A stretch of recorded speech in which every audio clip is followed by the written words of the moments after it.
Bonjour à tous. Alors je voudrais vous parler ce matin, je peux faire un bilan de 3 ans de lutte, on va dire virtuelle. Hein. Je suis pas dans les manifestations, je suis pas dans les gilets jaunes, je suis pas, c'est vrai que je suis pas sur le terrain, parce que j'ai choisi une autre voie. La voie que j'ai choisie, c'est de construire du solide, c'est de construire une vraie alternative. C'est pas de faire des manifs, de tout casser, d'avoir des revendications syndicalistes, bien que j'admire tous ces gens. Hein. Attention, je ne méprise pas tous ces gens, je les admire.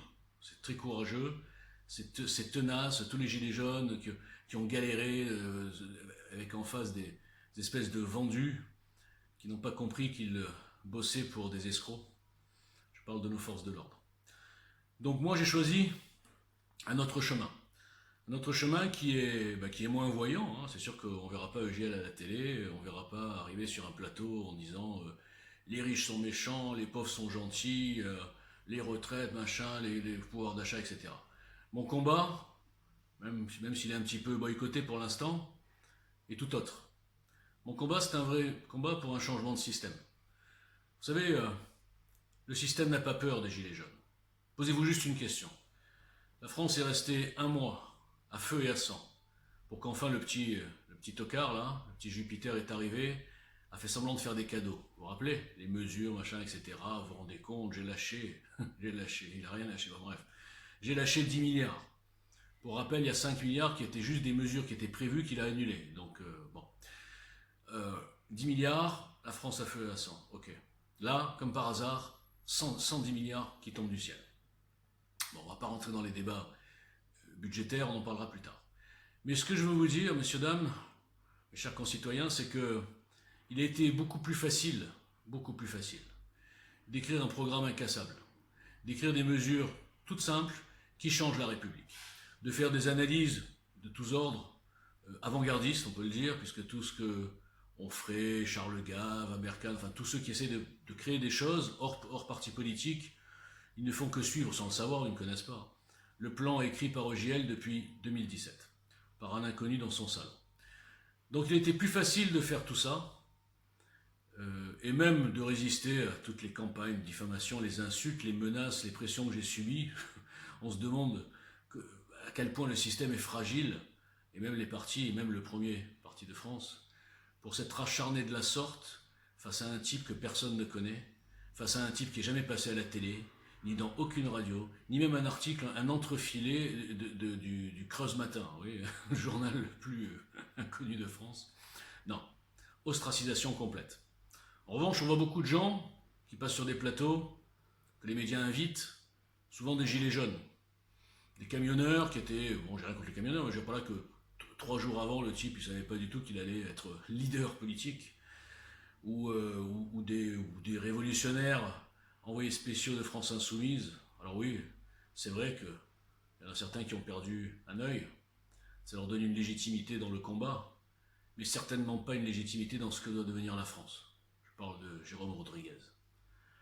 Enfin bref, je ne vais pas faire le tour de toutes les petites starlettes des gilets jaunes qui sont arrivées sur les plateaux, qui étaient évidemment pas dangereuses, excusez-moi.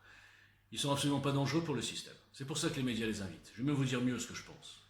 C'est qu'en invitant des gens comme ça, j'ai rien contre eux, je répète, hein, sur le principe. Des gens comme ça qui n'ont aucun projet, qui n'ont que des revendications, que de la lutte des classes de base. Qu'est-ce que c'est le message qu'on donne? Ben, il a été reçu.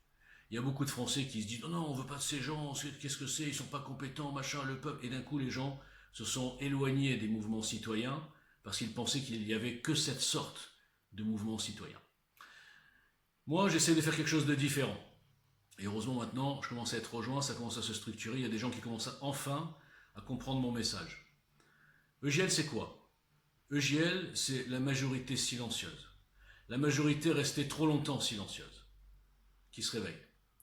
Pas dans un type de révolution déchaînée, populiste, dans le mauvais sens du terme, plutôt démagogique, ça veut rien dire, démagogique et clientéliste, type le pouvoir au peuple, par le peuple, nous devons tous décider, le rythme, bref, le truc à la France insoumise. Vous savez, l'insoumis qui vit du système depuis 35 ans, l'insoumis millionnaire, qui se la joue le peuple. Bon bref, je ne vais pas parler de Mélenchon, je vais m'énerver.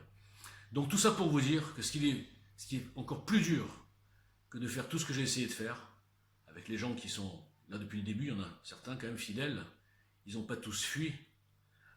C'était plus facile que de donner confiance au peuple, que de faire comprendre à mes concitoyens que le système n'est pas si solide qu'on ne le croit, que les partis ne sont pas si solides qu'on ne le croit, qu'on peut changer le système, on peut changer la politique. Et là, je viens au sujet principal. Faire de la politique autrement, ça n'est qu'un mot qui sort de la bouche de politiciens qui sont dans le système depuis 30 ans. Faire de la politique autrement, de la part de JL, ce sont des actes, ce sont des faits concrets, que personne ne connaît, mais qui marqueront quelque part la crédibilité un jour ou l'autre. Ça veut dire on peut avoir un langage clair. Je peux vous parler même des fois d'une manière agressive, parce que vous êtes mes concitoyens, vous êtes mes voisins, vous n'êtes pas ni des clients, ni des moutons, ni des enfants. Voilà. Donc ce ton-là, il faut être capable de le supporter. Beaucoup ne l'ont pas supporté. Et leur premier réflexe, au lieu de voir le plan global, c'était de dire pour qui il se prend celui-là. Je reviens sur cette phrase parce que je l'ai souvent entendue. Pour qui il se prend, il a de l'ego, etc. Alors je vais mettre à l'aise tout le monde, je le répète une millième fois en 3 ans. Je ne suis ni politicien, ni candidat potentiel, ni candidat virtuel, ni candidat à rien. Je veux être un détonateur de mon peuple constructif, et de construire quelque chose d'incassable, un véhicule qui est presque construit d'ailleurs. Ensuite, attirer l'attention des demi-médiatiques, on va dire, des personnalités hors médiatiques, que vous retrouverez certaines dans le Trombi, qui n'est qu'un exemple, hein, c'est une sorte d'équipe type. Et ça, je n'y arrive pas. J'arrive pas à faire comprendre aux gens que nous pouvons le faire. J'arrive pas à faire comprendre aux gens qu'il y a des compétences dans ce pays extraordinaires, des gens qu'on ne connaît pas, que personne ne connaît, et qui pourtant ont une culture, ont des compétences, ont des retours d'expérience. Et c'est grâce à ces gens-là que ce programme EJL est là, bien là, solide, cohérent, logique et surtout réaliste. Donc, je ne sais pas ce qu'il faut faire. Je ne sais pas quoi faire de plus pour motiver ces gens. Motiver tous ces gens avec qui j'ai parlé, qui sont venus me voir en DM, à qui j'ai parlé au téléphone, que j'ai même rencontrés et qui n'arrivent pas à se mobiliser. Je reparle encore de ces fameux électrons libres parce que j'en ai marre des électrons libres. Les électrons libres qui ne font rien sont des moutons comme les autres. Il faut que cette phrase rentre dans l'histoire et surtout dans les têtes. Alors moi, je suis d'accord, des gens qui s'en foutent, des gens qui ne se rendent pas compte de où va notre pays, des gens qui ne comprennent pas que Macron va repasser, Macron ou sa clique ou un autre outil qu'ils vont nous créer d'ici là, qu'il n'y a pas d'opposition crédible au niveau des partis politiques, que le RN est un leurre, les gens qui ne comprennent pas tout ça et qui s'en foutent, que la France parte à volo, qu'en 2022 ça sera la fin de la nation, je les respecte. Parce qu'au moins, ils assument, ils s'en foutent. Mais les gens qui se la jouent rebelles et qui ne sont pas capables de prendre le relais que je leur donne, de prendre le bâton que je leur donne, et qui méprisent en plus les gens qui essayent de construire, eux, je ne les respecte pas. Le seul moyen de se rattraper, c'est d'assumer sur Twitter. Je parle sur Twitter, là, je suis la cible d'un boycott hallucinant, insensé, où les gens en DM me disent qu'ils sont d'accord sur tout, mais ils ont peur d'assumer. Ils ont peur d'appuyer sur retweet. Quand j'y pense, je rigole. Donc, vous les tweetos, là, je vous mettrai des messages dans ce post, que j'ai déjà posté sur Twitter.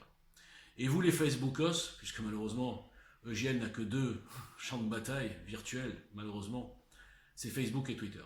Vous les Facebookos, c'est déjà mieux. Je vois qu'il y a des attitudes qui sont moins sectaires, qui sont moins guidées par les groupes ou les followers. Donc je vous remercie, mais l'effort, il faut le continuer. C'est un effort de diffusion, un effort d'adhésion, un effort de participation, un effort de motivation. Voilà. Mon message est flou et désordonné, mais ceux qui voudront comprendre, le comprendront. Les autres n'intéressent pas. Il suffit de petite armée de gens motivés, de gens compétents, de gens constructifs pour retourner ce pays. Je vous le dis. Voilà. Merci. Bonne journée.